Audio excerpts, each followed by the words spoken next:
Assalomu alaykum, to'rdagi barliq kitob anglag'uvchi do'stlar. Biz Shirin buloq degan kitobni o'qishni davomlashtiramiz. Oldingi qismda Payg'ambarimiz sallallohu alayhi va sallamning yetim holatda bu dunyoga ko'z ochganligi, shu yilda pil voqeasining yuz berganligini o'qib o'tdik. Endi otasi kim, nima sababdan vafot bo'lgan, pil voqeasi qanday voqea, bular bilan tanishib chiqamiz. Payg'ambar sallallohu alayhi va sallamning oila kelib chiqishi. Payg'ambar sallallohu alayhi va sallamning oila jamiyati cho'ng buvisi Hoshim ibn Abdumannafqa mansub qilinib, Bani Hoshim jamiyati deb ataladi. Undaqda biz Hoshim va uningdan keyingilarning ahvoli bilan tanishib baqayli. Birinchi, Mekkening diniy, siyosiy, huquq mansablarini Bani Abdumannaf jamiyati bilan Bani Abduttar jamiyati bo'lishib olgan bo'lib, Bani Abdumannaf jamiyatidan payg'ambarimizning cho'ng buvisi Bani Hoshim ibn Abdumannaf hojilarining suv, yemek, içmek ve başka teminatlar bilan ta'minlash ishlarini o'z ustiga olgan bo'lib, Quraysh qabilasi ichida eng nufuzliq va boy shaxsga aylangan. Tunji qitim Mekkada hojilarga sho'rpa, non bilan ziyofat bergan kishi edi. Uning asli ismi Amra bo'lib, u hojilarga ko'plab ziyofat berganligi uchun mehmonlarga non ushtug'uchi degan ma'noda Hoshim, ushtug'uchi deb atalgan. Yana u Qurayshlarning yozliq va qishliq ikki safarining yo'lini tunji bo'lib ochgan kishi edi. Hoshimning tarjim holida mundaq deyiladi. Abdumannafning o'g'li Hoshim tijorat bilan Shamga chiqib qaytishida Madinaga tushgan va bu yerda Adi ibn Najjaz jamiyatidan Amri ismli bir kishining Salma degan qiziga o'ylanib, bir mazgil turgandan keyin uni ota-onasining yoniga qoldirib, tijorat bilan yana Shamga qaytgan. Bu chog'da Salma Abdulmuttallibga egri oyoq edi. Afsuski, Hoshim bu qitimqi safarida Falastinning G'azza, hozirgi Gaza rayoni degan yerida o'lib ketgan. Milodiya 497-yili Salma sog'-salomat yengib, o'g'lini Oqchosh degan ma'noda Shayba deb atagan.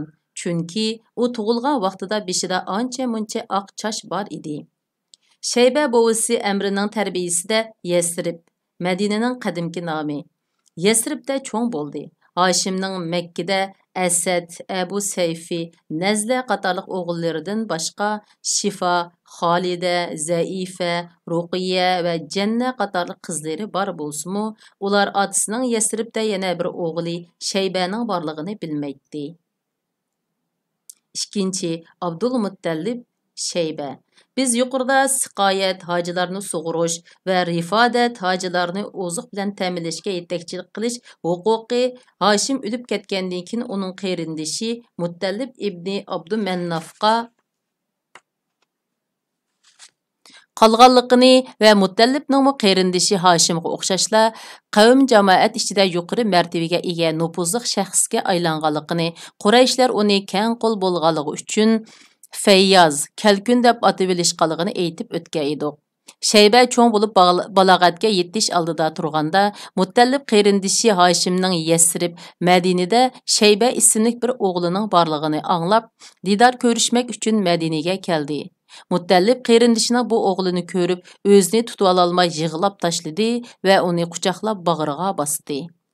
Muttallib Shaybani uloqqa mindirmoqchi bo'lib edi, u "Onam ruxsat qilmasa bormayman" deb turib oldi. Muttallib uning onasidan uni o'zi bilan birga Makkaga yo'lga silib qo'yishni o'tingan edi. Uning onasi bu umoq jigar parisidan ayrilolmaydiganligini aytdi. Bu chaqda Muttallib uningga u otasining Makkadagi huquqini qo'liga olg'ili borudi, Allohning haramiga borudi deb uni birga elib ketishning sababini aytgandan keyin Salma uningga ruxsat qildi. Shuning bilan Muttallib qarindoshi Hoshimning kenji o'g'lini to'ygisining kayniga mindirib Makkaga elib kelib edi. Muttallibning kaynida notunish bir o'g'ilning borlig'ini ko'rgan Makka aholisi uni Muttallib setilib elib kelgan qul chakar cheg'i deb o'ylab, Muttallibning chakri degan ma'noda Abdul Muttallib deb chaqirishdi.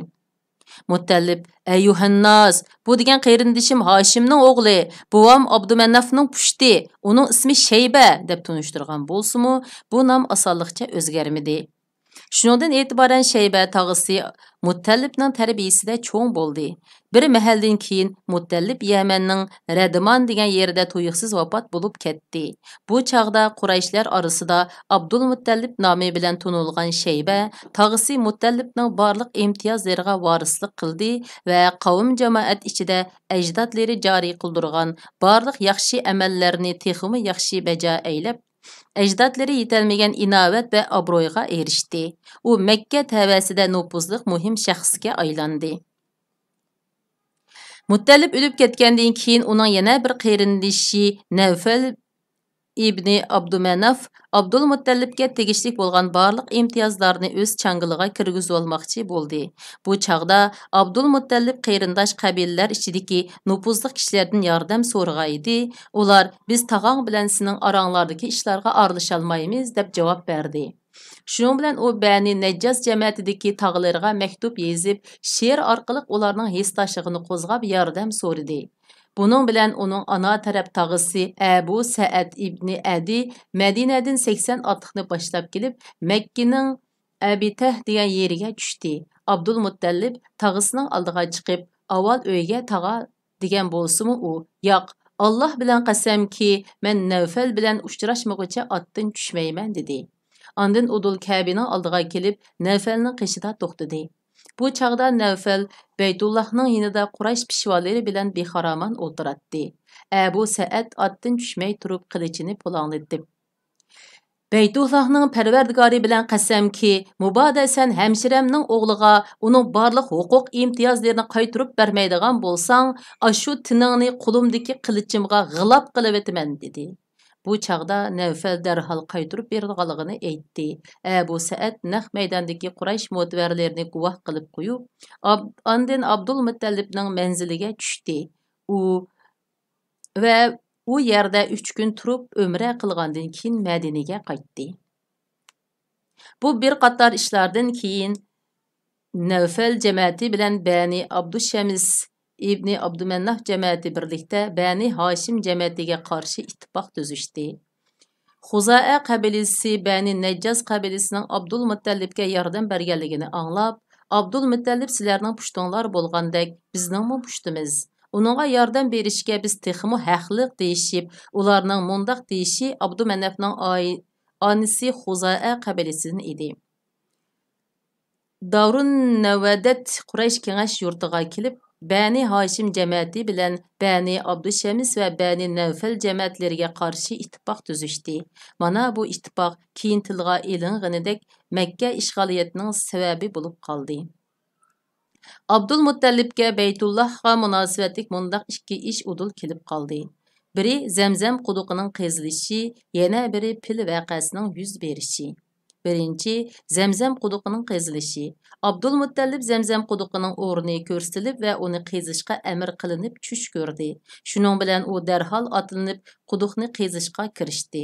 Quduqni qazgandan keyin uning tegidan jurhumlar Makkadan chiqib ketishga majburlanganda quduqqa tashlab Kümevetken qilich, savut ve 2 dona altın kiyikni qezib oldi. Abdul Muttallib yiliqi narsani ko'lab ilib, kiyikni eritib Kabe'ga darvoza so'qtirdi.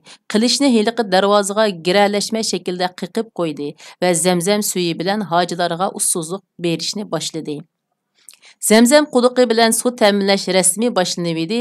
Qurayshlar quduqni tang boshqurayli deyishdi. Abdul Muttallib bu menga xos ish. Men unda qilolmayman deb turib oldi. Qurayshlar o'z fikrida ching turdi.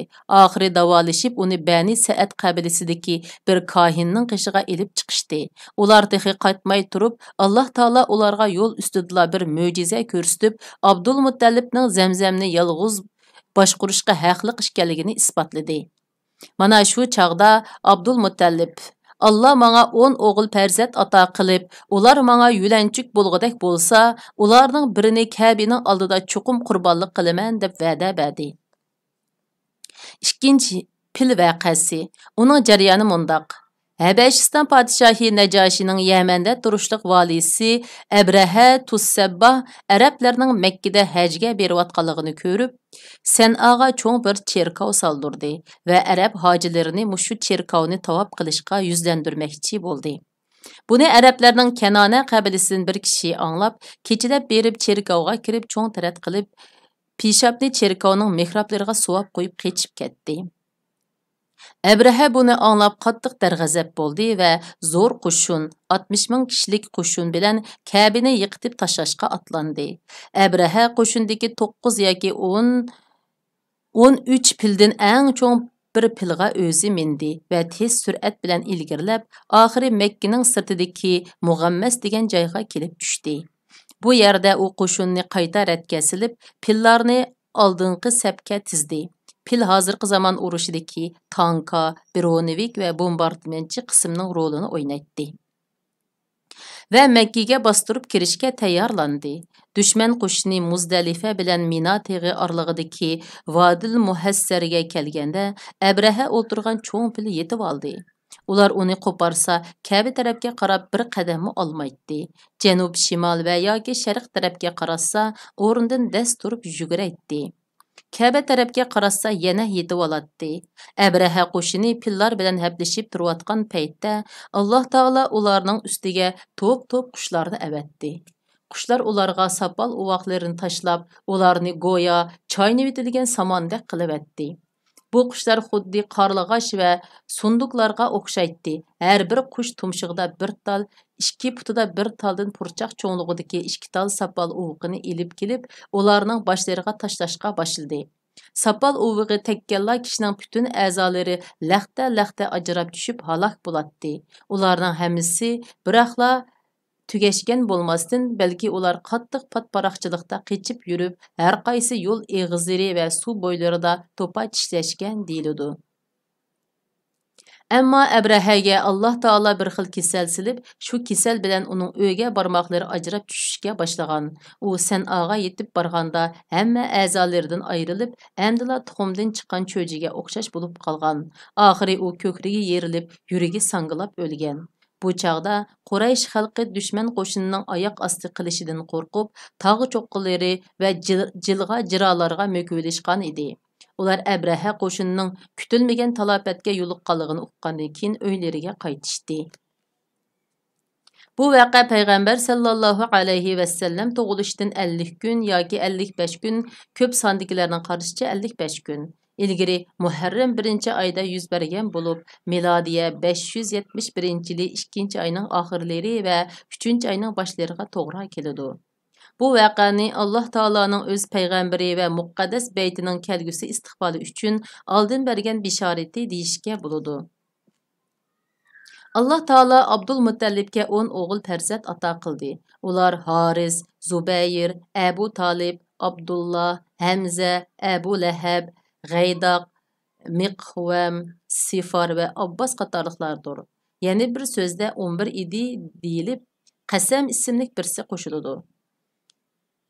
Üçüncü bir sözde 13 o'g'il idi deyilib, Abdul Ka'ba va Hajal degan ikkisi qo'shiladi.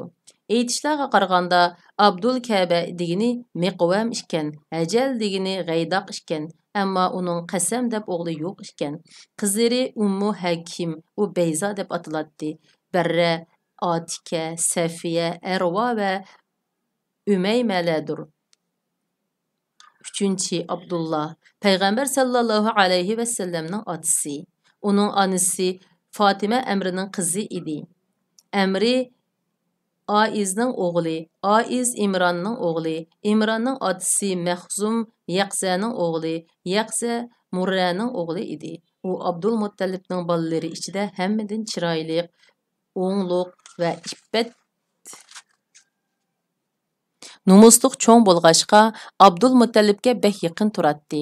Uning Zabih, qurbonlik degan nomi bor. Buning sababi mundaq. Abdulmuttalibning o'g'il farzandi o'nga yetib, uning keynida qator turg'idek bo'lib edi. U bolalariga o'zining burunqi va'da qilgan so'zini uqtirdi. O'g'illar birdek Alhakumullah deyishdi. Taqdirga bo'ysunganligini bildirishdi. Shuning bilan Abdulmuttalib o'g'illarining ismligini ish so'rash o'qiga yezib, Hubal degan butning shayxiga berdi. Shayx o'qlarni bir o'rib elividi. Qurbonlikni ko'rsatadigan o'q Abdullahning nomiga chiqdi. Şunun bilan Abdulmuttalib qo'liga pichoqni ilib, Abdullahni qurbon qilish uchun Ka'ba tarafga qarab mangdi. Qurayshlar Abdulmuttalibni to'sdi. Bo'libmi Abdullahning Bani Mahsum jamoatidagi ana taraf tog'ilari va bir qursa qarindishi Abu Talib qattiq yalvorib turib oldi. Bu chaqda Abdulmuttalib, "Undaqda men va'damni qanday qilaman?" degan edi. Ular Abdulmuttalibga Arrofning qishiga berib maslahat so'rab beqishni aytdi. Abdulmuttalib Arrofning yeniga kelib ahvolni bayon qilib edi. Arrof uningga Abdul bilan 10 to'yga o'ttirsida chek tashlab ko'rishni, navoda qurbonlik Abdullohga chiqib qolsa, to'gidan yana 10 ni qo'shib, toki uning Parvardigori rozi bo'lganga qadar 10 dilla qo'shib chek o'rishni, chek to'giga chiqqanda ondan to'gini qurbonlik qilishni buyurdi. Abdulmuttalib qaytib kelib, Abdullah bilan 10 to'yga o'tirsida chek tashlab ko'ruvdi. Chek Abdullahga chiqib qoldi. Shuning bilan Abdulmuttalib har qitimda 10 dilla qetib chek o'rishga boshladi. Ammo chek Abdullahga chiqatdi. Oxir 10-chi qitimda ondan chek to'giga chiqdi. Abdulmuttalib darhol hiliqi to'gilarni qurbonlik uchun zabihi qildi va uning go'shtini odamlarga-mu, go'shtxo'r hayvonlarga-mu berdi. Qan diyeti, to'limi Qurayshlar ichida balki barliq arab xalqlari ichida shuningdan ilgari faqat 10 to'gila edi. Bu voqeadan keyin 100 to'ga to'lam ilish joriy qilindi. Buni islom dinimi shu bo'yicha yo'lga qo'ydi. Bir hadisda payg'ambar sallallohu alayhi va sallamning mundaq deganligini rivoyat qilindi. Men ikki qurbonlikni o'g'lidurman. Ya'ni İsmail alayhissalom bilan otasi Abdullahni demakchi. Abdulmuttalib bu təvərik oğluğa Vəhəb ibn Abdümennafның qizi Aminəni jo'rilikka tanladı. Vəhəb Abdümennafның oğlu idi. Abdümennafның atası Zöhrə Kilabның oğlu idi. Aminə şu vaqtda Quraysh qabilləri içində nəsəb və həsəb ictimai o'rin jihatda ən fazil və isil nəsəblik ayol idi. Onun atası Vəhəb bəni Zöhrə qabiləsinin mənsəb tacıdarı idi. Abdullah Aminəyə öyünüb uzaq ötməy, atası Abdulmuttalib onu Mədinəyə açlıq ilib kilishga əvətdi. U şu səfirdə qaza qıldı. Aytishlarga qaraganda Abdullah bu qitim Şamgacha bargan və Quraysh karvani bilan qaytishda Mədinəyə tushgan. U şu çağda ağır kesel bilan ölüb ketgan. Nabghatul Jaida mahallasiga dafn qilingan. U bu chaqda 25 yoshda bo'lib, payg'ambar sallallohu alayhi va sallam texi tug'ilmagan edi. Bu haqda ko'pincha tarixchilar shunda qaraydi.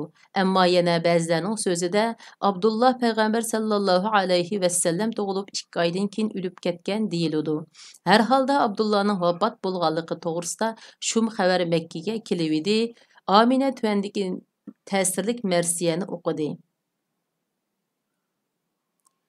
Bedhani quyub berdin Haşim oğli Abdullah, el yurtida ləhətke kirib yattın Abdullah, əcəl çaqırıb sini, kelməski kettin qu əcəb, anılar tuğalmaz kiyin sinin dəkni Abdullah. Ərşinni kütürəlgəller akşimi qaranğuda, bisim basmaqqa liq toldi, ənə şuncha kən dala, körüngenge oqşaysən ülük göңlüge bəq qimmat, Kən qulluqda təngdassiz kiçik göңül Abdullah.